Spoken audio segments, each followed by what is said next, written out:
ಅಪ್ಪನಂತೆ ರೈತರ ಹೋರಾಟಕ್ಕೆ ಮಗ ಸಾಥ್ ಕೊಟ್ಟಿದ್ದಾರೆ. ಬರ್ತ್ಡೇ ದಿನವೂ ರೈತರೊಂದಿಗೆ ಕಾಲ ಕಳೆದಿದ್ದಾರೆ ವಿಜಯೇಂದ್ರ ಅವರು.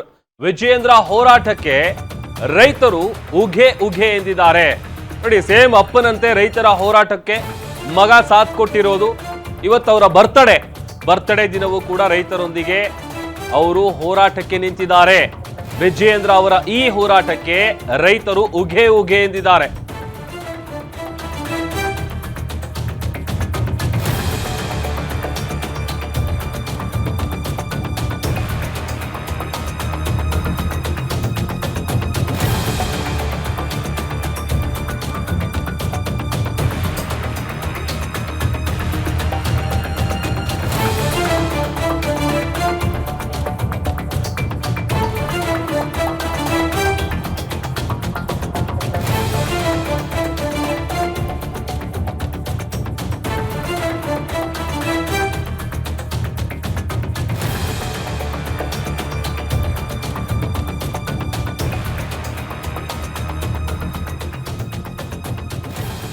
ಅಪ್ಪನಂತೆ ರೈತರ ಹೋರಾಟಕ್ಕೆ ಮಗ ಸಾಥ್ ಕೊಟ್ಟಿದ್ದಾರೆ.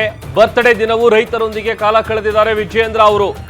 ವಿಜಯೇಂದ್ರ ಅವರ ಹೋರಾಟಕ್ಕೆ ರೈತರು ಉಘೆ ಉಘೆ ಎಂದಿದ್ದಾರೆ. ಅಹೋರಾತ್ರಿ ಬೆಳಗಾವಿಯಲ್ಲೇ ರೈತರ ಜೊತೆಗಿದ್ದಾರೆ ವಿಜಯೇಂದ್ರ ಅವರು. ಹುಟ್ಟು ಹಬ್ಬವನ್ನ ಪಕ್ಕಕ್ಕಿಟ್ಟು ರೈತರ ಪರ ನಿಂತಿದ್ದಾರೆ ಯುವ ನಾಯಕ. ರೈತರ ಅಹೋರಾತ್ರಿ ಧರಣಿಯಲ್ಲಿ ಬಿವೈ ವಿಜಯೇಂದ್ರ ಅವರು ಭಾಗಿಯಾಗಿದ್ದಾರೆ. ಪ್ರತಿಭಟನಾ ವೇದಿಕೆಯಲ್ಲಿ ಮಲಗಿದ್ದಾರೆ ಬಿವೈ ವಿಜಯೇಂದ್ರ ಅವರು. ಅಂದ್ರೆ ಸೇಮ್ ಅವರ ತಂದೆ BS ಯಡಿಯೂರಪ್ಪ, ಮಾಜಿ CM BS ಯಡಿಯೂರಪ್ಪ ಅವರ ದಾರಿಯಲ್ಲಿ ನಾನು ಅಂತ ಹೇಳಿ ಸೇಮ್ ಅವರು ಕೂಡ ರೈತರಿಗೆ ಸಮಸ್ಯೆ ಆಗ್ತಾ ಇದೆ, ರೈತರಿಗೆ ಅನ್ಯಾಯ ಆಗ್ತಾ ಇದೆ ಅಂತ ಅಂದ್ರೆ ಅಲ್ಲಿ ಮೊದಲಿಗೆ ಧ್ವನಿ ಎತ್ತುತ್ತಾ ಇದ್ರು BSY ಅವರು. ಅದೇ ರೀತಿಯಾಗಿ ಬಿಜೆಪಿಯ ರಾಜ್ಯಾಧ್ಯಕ್ಷ ಬಿವೈ ವಿಜಯೇಂದ್ರ ಅವರು ಯಡಿಯೂರಪ್ಪ ಅಂದ್ರೆ ಅವರ ತಂದೆಯ ದಾರಿಯಲ್ಲಿ ನಾನು ಅನ್ನುವಂತ ಒಂದು ಸಂದೇಶವನ್ನು ಕೊಟ್ಟಿದ್ದಾರೆ. ರೈತರ ಜೊತೆಗೆ ನಿಂತಿದ್ದಾರೆ ಬಿಜೆಪಿಯ ರಾಜ್ಯಾಧ್ಯಕ್ಷರು. ಬೆಲೆ ಹೆಚ್ಚಳ ಮಾಡುವವರೆಗೂ ಕೂಡ ರೈತರ ಜೊತೆಗೆ ನಾವು ಧರಣಿಯನ್ನ ಮಾಡ್ತೀವಿ. ರೈತರ ಅಹೋರಾತ್ರಿ ಧರಣಿಗೆ ಕೈ ಜೋಡಿಸಿದ್ದಾರೆ ವಿಜಯೇಂದ್ರ. ಕಿತ್ತೂರು ಕರ್ನಾಟಕದ ರೈತರ ಜೊತೆ ನಾನಿದ್ದೀನಿ ಅಂತ ಸಂದೇಶ ಕೊಟ್ಟಿದ್ದಾರೆ. ಸರ್ಕಾರಕ್ಕೆ ಬಿಸಿ ಮುಟ್ಟಿಸೋದಕ್ಕೆ ಸದ್ಯ ಬಿಜೆಪಿಯ ರಾಜ್ಯಾಧ್ಯಕ್ಷರು ಮುಂದಾಗಿದ್ದಾರೆ.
ರೈತರ ಹೋರಾಟಕ್ಕೆ ಬಿಜೆಪಿ ರಾಜ್ಯಾಧ್ಯಕ್ಷ ವಿಜಯೇಂದ್ರ ಅವರು ಸಾಥ್ ಕೊಟ್ಟ ಹಿನ್ನೆಲೆಯಲ್ಲಿ ಹೋರಾಟಕ್ಕೆ ಯಾವಾಗ ಅವರು ಸಾಥ್ ಕೊಡ್ತಾರೆ ಇಮಿಡಿಯೇಟ್ ಆಗಿ ಸರ್ಕಾರ ತಣ್ಣಗಾದಂತೆ ಕಂಡು ಬರ್ತಾ ಇದೆ.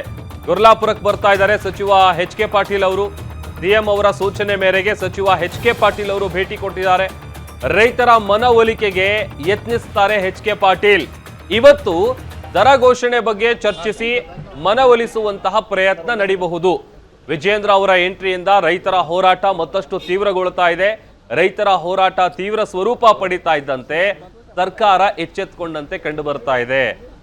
ಈಗ ರೈತರು ಇಟ್ಟಿರುವಂತಹ ಒಂದಷ್ಟು ಬೇಡಿಕೆ ಏನಿದೆ, ನಮಗೆ ಬೆಂಬಲ ಬೆಲೆಯನ್ನ ಘೋಷಿಸಬೇಕು, ಅಲ್ಲಿವರೆಗೂ ಕೂಡ ನಾವು ಹೋರಾಟವನ್ನ ಕೈ ಬಿಡೋದಿಲ್ಲ ಅಂತೇಳಿ ಈಗ ಆಲ್ಮೋಸ್ಟ್ ಒಂದು ವಾರ ಹತ್ರ ಆಗ್ತಾ ಬಂತು ಶುರುವಾಗಿ.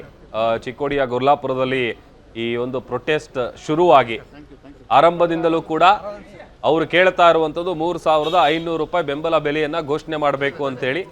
ಈ ಕಬ್ಬು ಬೆಳೆಗಾರರ ರೈತರ ಹೋರಾಟ ಏನಿದೆ ಅದು ವಿಜಯೇಂದ್ರ ಅವರ ಎಂಟ್ರಿಯಿಂದ ಮತ್ತಷ್ಟು ತೀವ್ರಗೊಳ್ತಾ ಇದೆ. ಯಾವಾಗ ಈ ಒಂದು ಹೋರಾಟಕ್ಕೆ ರೈತರು ನಡೆಸ್ತಾ ಇರುವಂತಹ ಪ್ರತಿಭಟನೆಗೆ BY ವಿಜಯೇಂದ್ರ ಅವರು ಸಾಥ್ ಕೊಡೋದಕ್ಕೆ ಶುರು ಮಾಡ್ತಾರೆ. ಆಗ ಸರ್ಕಾರ ಎಚ್ಚೆತ್ತುಕೊಂಡಂತೆ ಕಂಡು ಬರ್ತಾ ಇದೆ. CM ಸಿದ್ದರಾಮಯ್ಯ ಅವರು HK ಪಾಟೀಲ್ ಅವರಿಗೆ ಸೂಚನೆ ಕೊಟ್ಟಿದ್ದಾರೆ. ಆ ಸೂಚನೆ ಮೇರೆಗೆ ಇವತ್ತು ಬರ್ತಾರೆ, ಬಂದು ಅವರ ಮನವೊಲಿಸುವಂತಹ ಯತ್ನ ಮಾಡ್ತಾರೆ.